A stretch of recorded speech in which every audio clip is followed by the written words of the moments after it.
Assalamualaikum, my YouTube family. I hope you are all doing well. So आज का जो हमारा टॉपिक है वो है लेक्चर नंबर 2 बायोलॉजिकल मॉलिक्यूल्स। कल हमने पढ़ा था वाई डिजीज। आई होप आप सबको समझ लगी होगी। और क्योंकि मेरा एक एम दोबारा से बता दो यही है कि अगर आप लोग 2022 के लेजेंड्स हैं तो आपको बुक को पढ़ने की भी ज़रूरत नहीं है, इसमें सब चीज़ें मैंशनड हैं। और ये मेरा फेवरेट टॉपिक है, जिसने ये मिस कर दिया उसने बहुत कुछ मिस कर दिया। तो चैनल को सब्सक्राइब करें और वीडियोस को एंजॉय करें और मेहनत करें। तो topic number 1, carbohydrates.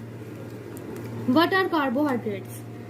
Carbohydrates are polyhydroxy aldehydes and polyhydroxy ketones. Carbohydrates क्या है? ये पॉलीहाइड्रोक्सी एल्डिहाइड्स है एंड पॉलीहाइड्रोक्सी कीटोन्स।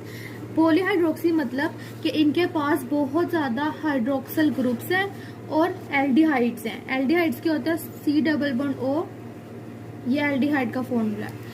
और क्या है? ये पॉलीहाइड्रोक्सी कीटोन्स है, यानी इनके पास बहुत ज्यादा हाइड्रोक्सल ग्रुप्स हैं प्लस कीटोन्स हैं। जो इनका फंक्शनल ग्रुप है वो या तो एल्डिहाइडिक होगा या कीटोनिक होगा। ये कीटोनिक है और ये जो है ये एल्डिहाइडिक ग्रुप है। ये तो आगे इनकी केमिकल डेफिनेशन। अब आता है कि कार्बोहाइड्रेट्स का जनरल फॉर्मूला क्या है। कार्बोहाइड्रेट्स का जनरल फॉर्मूला जो है वो है CnH2O की होल पावर n। ऐसे इस तरह के MCQs नहीं आते, लेकिन फिर भी हमने सब कुछ क्लियर करना है। और इनका जो एक्यूरेट फॉर्मूला है जो कि हर कार्बोहाइड्रेट पे अप्लाई होता है, इसमें कुछ एक्सेप्शन आ जाती है कि जो ये वाला फॉर्मूला है ना वो रेमिनोस एक कार्बोहाइड्रेट है, वो उस पर ये एप्लीकेबल नहीं है। जबकि जो ये इनका एक्यूरेट फॉर्मूला जो कि हर एक कार्बोहाइड्रेट पे क्या है, एप्लीकेबल है। ओके माय डियर एमडी कैटियंस, नेक्स्ट जो है वो है हमारे पास इंपॉर्टेंस ऑफ कार्बोहाइड्रेट्स। कि कार्बोहाइड्रेट्स जो एक बहुत बड़ा बायोलॉजिकल मॉलिक्यूल है, इसकी इंपॉर्टेंस क्या है। पहली बात तो ये कि ये प्रेजेंट है तमाम ऑर्गेनिजम्स में, चाहे वो माइक्रो ऑर्गेनिजम्स, चाहे एनिमल्स हैं, चाहे प्लांट्स हैं।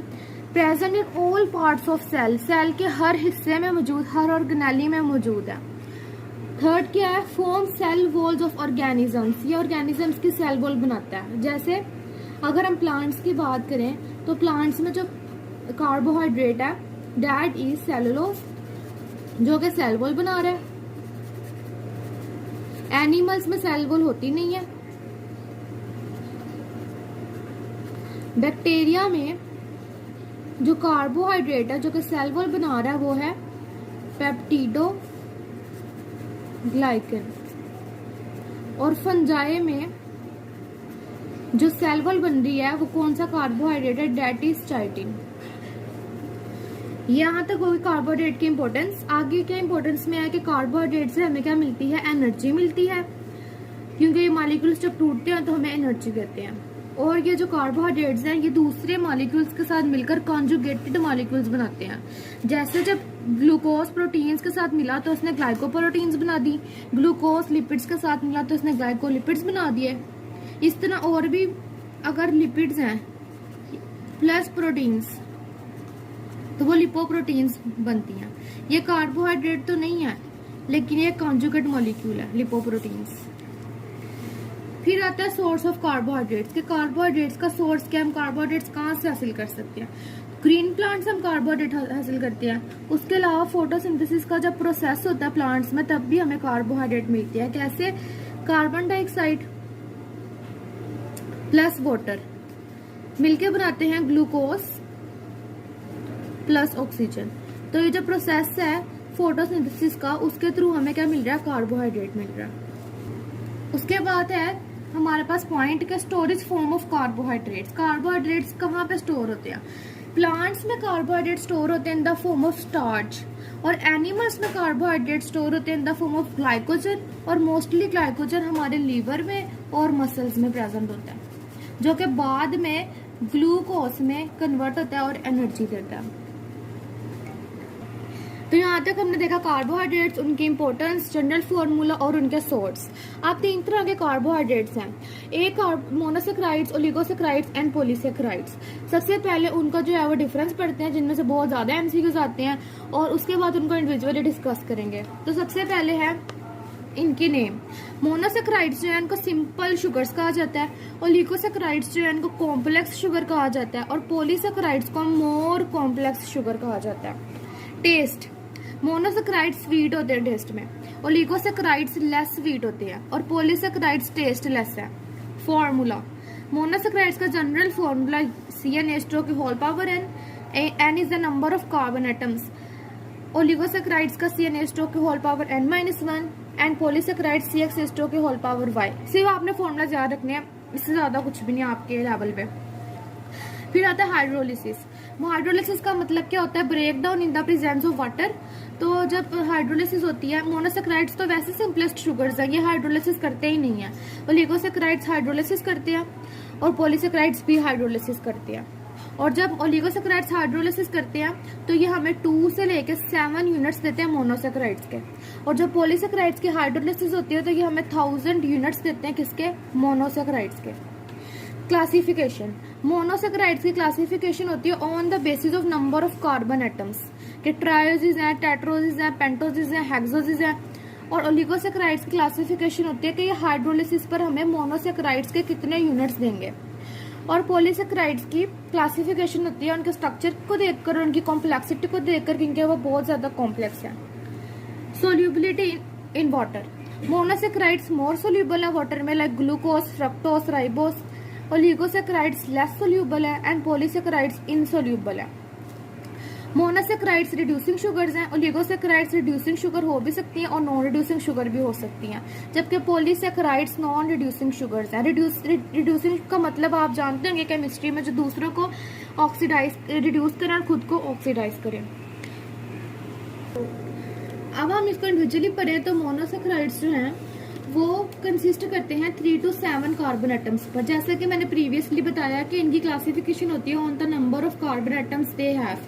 अब जैसे ट्रायोसिस है, इनमें 3 कार्बन एटम्स है, टेट्रोसिस में 4, पेंटोसिस में 5, हेक्सोसिस में 6, हेप्टोसिस में 7। एग्जांपल्स याद रखनी है, MCQ में पूछ सकते हैं। ट्रायोसिस की एग्जांपल्स हैं di hydroxy acetone and glyceraldehyde. टेट्रोसिस में बैक्टीरिया, पेंटोसिस में राइबोस एंड राइबोलोस। टेट्रोसिस बैक्टीरिया में पाए जाते हैं। पेंटोसिस की एग्जांपल में आ जाएगा राइबोस एंड राइबोलोस। हेक्सोसिस की एग्जांपल में ग्लूकोस एंड ग्लैक्टोस एंड हेप्टोसिस की एग्जांपल्स में हेक्सोसिस की एग्जांपल में ग्लूकोस, ग्लैक्टोस एंड फ्रुक्टोस, और हेप्टोसिस की एग्जांपल्स कहीं भी मेंशन नहीं है आपके लेवल पे। ठीक है, अब एक MCQ है, उसमें की ट्रिक क्या है कि formula to find number of hydroxyl groups in carbohydrate. हमें कार्बोहाइड्रेट दिया और हमने उसमें बताना है कि उसमें हाइड्रोक्साइल ग्रुप्स कितने प्रेजेंट हैं। वो हम कैसे बताएंगे? तो उसका फॉर्मूला ये है, अगर हमने नंबर ऑफ हाइड्रोक्साइल ग्रुप्स निकालने हैं किसी भी कार्बोहाइड्रेट में, तो हम उस कार्बोहाइड्रेट के नंबर ऑफ कार्बन एटम्स को, जो total number of carbon atoms हैं, उनमें -1 कर देंगे। जैसे पेंटोसिस है, अब पेंटोसिस है, MCQ आया कि इसमें जो है वो आप hydroxyl groups, number of hydroxyl groups बताएं। अब इतना टाइम तो नहीं होगा कि उसको स्ट्रक्चर बनाए, ना हमें आता होगा बनाना पेंटोसिस का। तो हमने क्या करना, हमें पता है पेंटोस में कितनी कार्बन है 5, उनको हमने माइनस कर देना 1 से, तो 4। तो इसका मतलब है पेंटोसिस में कितने हाइड्रोक्सिल ग्रुप्स हैं? 4। इस तरह ट्रायोसिस में कितना हाइड्रोक्सिल ग्रुप्स है? 2। टेट्रोसिस में 3, पेंटोसिस में 4, हेक्सोसिस में 5, हेप्टोसिस में 6। आगे है टाइप्स ऑफ ग्लूकोज। ग्लूकोज 2 तरह का होता है, एक होता है अल्फा ग्लूकोज, एक होता है बीटा ग्लूकोज। अब अल्फा ग्लूकोज कैसा है?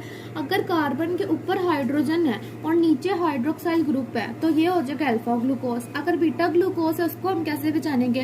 कार्बन के अगर ऊपर वाली साइड पे हाइड्रोक्साइल है और नीचे वाली साइड पर हाइड्रोजन है तो इसका मतलब है ये बीटा ग्लूकोज है।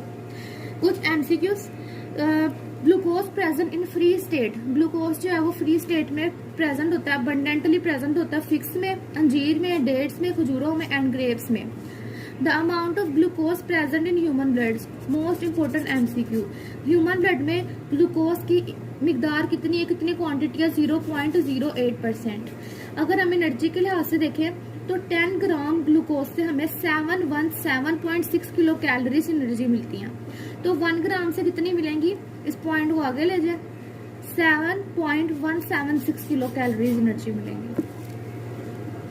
आगे ग्लूकोज डेक्स्ट्रो ग्लूकोज होता है और लीवो ग्लूकोज होता है। डेक्स्ट्रो ग्लूकोज जो है उसके एग्जाम्पल है ग्लूकोपायरानोस, और जो डेक्स्ट्रोराइबोस है उसकी एग्जाम्पल आपकी बुक में है राइबोफ्यूरानोस। ये रिंग स्ट्रक्चर बनाते हैं सोल्यूशन फॉर्म में। फिर आगे स्ट्रक्चर्स देखते हैं। ग्लूकोज का स्ट्रक्चर ये है, फ्रक्टोज का स्ट्रक्चर ये है, राइबोस का ये है। ग्लूकोज में एल्डिहाइड ग्रुप है क्योंकि ग्लूकोज एल्डिहाइडिक है। फ्रक्टोज में जो है वो कीटोनिक ग्रुप है सेकंड कार्बन पे, और राइबोस में भी एल्डिहाइडिक ग्रुप है। अब ग्लूकोज में चेन स्ट्रक्चर है, 6 कार्बन है, और हाइड्रोक्सिल ग्रुप कितने हैं इसके अंदर, वही वाला फॉर्मूला के number of carbon atoms -1, 5 hydroxyl groups हैं, 1 2 3 4 एंड 5, 6 कार्बन है। और इसमें जो चेंजिंग हो रही है ना वो कार्बन नंबर 3 पे आपने याद रखना चेंजिंग होती है। OH इस साइड पर आ जाता है, एज इस साइड पर आ जाता है, कार्बन नंबर 3 पर। फिर आ जाता है फ्रक्टोज। फ्रक्टोज में कीटोनिक हाइड्रोक्साइल ग्रुप भी इसके अंदर 5 है, 1 2 3 4 और 5। और इसके अंदर जो चेंजिंग आती है वो कार्बन नंबर 2, यहाँ पे डबल बॉन्ड आता है और कीटोनिक ग्रुप आता है। राइबोस में चेंजिंग रिंग्ड स्ट्रक्चर में है, वो भी कार्बन नंबर 1 पर के रिंग्ड स्ट्रक्चर पे। तो ग्लूकोज का रिंग्ड स्ट्रक्चर ऐसे बनेगा, जब आपको चेन स्ट्रक्चर्स को आप देखेंगे ना तो same as it is ringed structure बन जाएंगे, बस प्रैक्टिस करनी पड़ेगी। आपने एफएससी की होगी। और ये है फ्रक्टोज का चेन स्ट्रक्चर, जूम करो जरा इसको, ये फ्रक्टोज का रिंग स्ट्रक्चर है। और राइबोस का रिंग स्ट्रक्चर जो है ना, चेन स्ट्रक्चर में ना राइबोस के कार्बन नंबर 1 पे कोई चेंजिंग नहीं है, लेकिन रिंग्ड स्ट्रक्चर में कार्बन नंबर 1 पे चेंजिंग आ जाती है, OH ऊपर चला जाता है, H नीचे आ जाता है। बाकी सेम ये प्रैक्टिस से ही आएंगे। नेक्स्ट जो है टाइप वो है ओलिगोसैकेराइड्स। ओलिगोसैकेराइड्स जो हैं वो 2 to 7 यूनिट्स देते हैं मोनोसैकेराइड्स के ऑन हाइड्रोलाइसिस पर।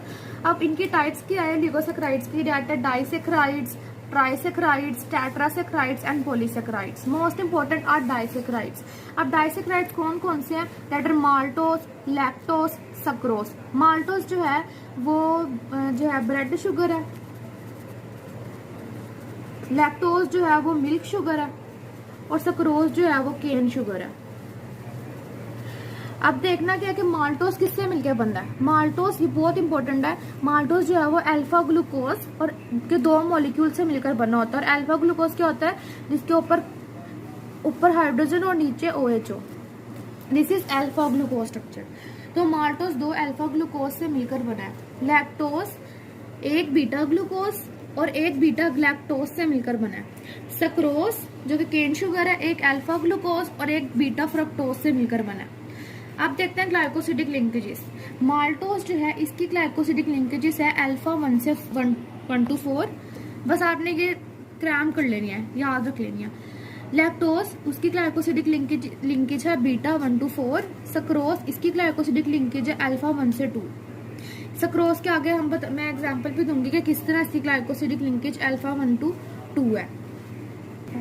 तो ग्लाइकोसिडिक लिंकेज जैसे मैंने बताया, सक्रोज जो है वो एक केन शुगर है और इसकी ग्लाइकोसिडिक लिंकेज अल्फा 1 to 2 है, और ये अल्फा ग्लूकोज और बीटा फ्रक्टोज से मिलकर बना है। तो ये आ गया अल्फा ग्लूकोज और ये आ गया फ्रक्टोज। अब क्या होगा कि ये रिंग स्ट्रक्चर है ग्लूकोज का और ये रिंग स्ट्रक्चर है किसका, फ्रक्टोज का। ग्लूकोज के जो है वो यहाँ पे जो कार्बन नंबर 1 है और इसके जो कार्बन नंबर 2 है उनके दरमियान ग्लाइकोसिडिक लिंकेज हुई, और इसने अपना OH डोनेट किया, इसने अपना H डोनेट किया, और यहाँ से वाटर जो है वो रिमूव हो गया। इस तरह से सक्रोज जो है इसकी ग्लाइकोसिडिक लिंकेज कितनी है, वो alpha 1 to 2 glycosidic linkage. Glycosidic linkage bond linkage. उसके अलावा ये बुक में लाइन लिखी हुई है कि ऑल डाइसैकेराइड्स, जितने भी डाइसैकेराइड्स हैं वो रिड्यूसिंग है, like maltose, lactose, except sucrose. Sucrose non reducing disaccharide है, नॉन रिड्यूसिंग।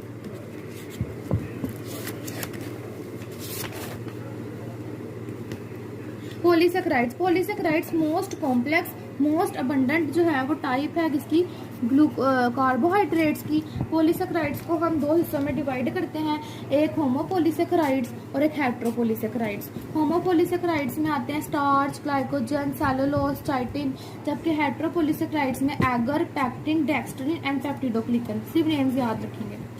उसके अलावा न्यूट्रिशनल पॉलीसैकेराइड्स कौन से हैं, ग्लाइकोजन और स्टार्च, ये न्यूट्रिशनल पॉलीसैकेराइड्स हैं। स्ट्रक्चरल पॉलीसैकेराइड्स में सेलुलोज है क्योंकि ये सेल वॉल बनाता है प्लांट्स की। स्टार्च एंड ग्लाइकोजन जो है वो हमारे पास अल्फा ग्लूकोज देते हैं यील्ड, यानी जब उनकी हाइड्रोलिसिस होती है तो स्टार्च और ग्लाइकोजन से हमें अल्फा ग्लूकोज मिलता है, क्योंकि पॉलीसेकेराइड्स भी मोनोसेकेराइड्स के यूनिट्स देते हैं हाइड्रोलिसिस पर। और जब सेलुलोज की हाइड्रोलिसिस होती है तो उससे हमें क्या मिलता है, बीटा ग्लूकोज। उसके बाद the other name of chitin, ये पूछा जा सकता है काइटिन भी एक पॉलीसेकेराइड और मोस्ट अबंडेंट है, तो सेलुलोज मोस्ट अबंडेंट है। काइटिन जो है उसका दूसरा नेम क्या है, एन एसिटाइल ग्लूकोज अमाइन, ये एक एमसीक्यू के तौर पे आ सकता है। उसके अलावा अगर हम यहाँ पे बॉन्ड लिंकेजेस देखें तो जो स्टार्च है, स्टार्च में दो टाइप से, एक अमाइलोस एक अमाइलोपेक्टिन। अमाइलोस ब्रांच्ड है और इसमें बॉन्ड लिंकेज अल्फा 1 to 4 है। अमाइलोपेक्टिन अनब्रांच्ड है और इसमें लिंकेज दो तरह से हो सकती है, bond linkage alpha 1 to 4 and alpha 1 to 6। ये बॉन्ड लिंकेजेस आपके लेवल पे बनाने वाली नहीं है, सिर्फ याद रखने वाली है। फिर है ग्लाइकोजन। ग्लाइकोजन की बॉन्ड लिंकेजेस क्या है, alpha 1 to 4 and alpha 1 to 6 and cellulose की क्या, बीटा 1 to 4। सिर्फ याद रखनी है, बनाने वाली नहीं है। उसके बाद लास्ट टॉपिक है इस ऑर्गेनिज्म, यानी हमने डिफरेंस याद रखना है स्टार्च, ग्लाइकोजन और सेलुलोज में क्या। स्टार्च प्लांट्स में प्रेजेंट होता है, ग्लाइकोजन एनिमल्स में एंड सेलुलोज जो है वो सेल वॉल बनाता है प्लांट्स की। उसके अलावा स्टार्च कहाँ से मिलता है, फ्रूट्स, ग्रेन, सीड्स, ट्यूबर्स, इनमें स्टार्च प्रेजेंट होता है। ग्लाइकोजन हमारे एनिमल्स के लीवर और मसल्स में होगा। सेलुलोज जो है वो ही कंपोनेंट है सेल वॉल का। जब हाइड्रोलिसिस होगी तीनों की, तो तीनों से हमें ग्लूकोज और ग्लूकोज मिलेगा, लेकिन स्टार्च और ग्लाइकोजन इनसे हमें अल्फा ग्लूकोज मिलेगा, जबकि जो सेलुलोज है इससे हमें बीटा ग्लूकोज मिलेगा। सोल्यूबिलिटी, अमाइलोज जो है वो स्टार्च की दो टाइप्स मैंने बताई थी। अमाइलोज जो था वो अनब्रांच्ड था और अमाइलोपेक्टिन था ब्रांच्ड। अमाइलोज जो है वो हॉट वाटर में फिर भी सोल्यूबल है, लेकिन अमाइलोपेक्टिन बिल्कुल भी सोल्यूबल नहीं है वाटर में। ग्लाइकोजन इंसोल्यूबल, सेलुलोज ये भी इंसोल्यूबल। आयोडीन टेस्ट से स्टार्च हमें ब्लू कलर देगा, ग्लाइकोजन से रेड मिलेगा और सेलुलोज जो है वो आयोडीन टेस्ट पर कोई कलर शो नहीं करेगा। आगे MCQs, which of the following is the formula of carbohydrate. सारे all are carbohydrates. Least reactive and well soluble, वैसे सारे सैकराइड्स है लेकिन जो वेल सोल्यूबल है वो सक्रोस है। The product of amylase, amylase एक एंजाइम है जो कि ओरल कैविटी में प्रेजेंट होता है और उसका जो प्रोडक्ट है वो क्या होता है, वो माल्टोस होता है। During germination of barley the product of malting is, ये भी माल्टोस। आई होप आप सबको समझ आई होगी। एक एक चीज़ जो है इसके अंदर मैंने क्लियर की है। और हमारे चैनल को सब्सक्राइब करें, ये भी लिखना पड़ेगा क्योंकि मेरे स्टूडेंट्स जो हैं वो करते नहीं हैं। मेरे चैनल को सब्सक्राइब करें ताकि आने वाली वीडियोस जो हैं वो आप देख सकें और मुझे भी थोड़ा करीज मिले। Good luck.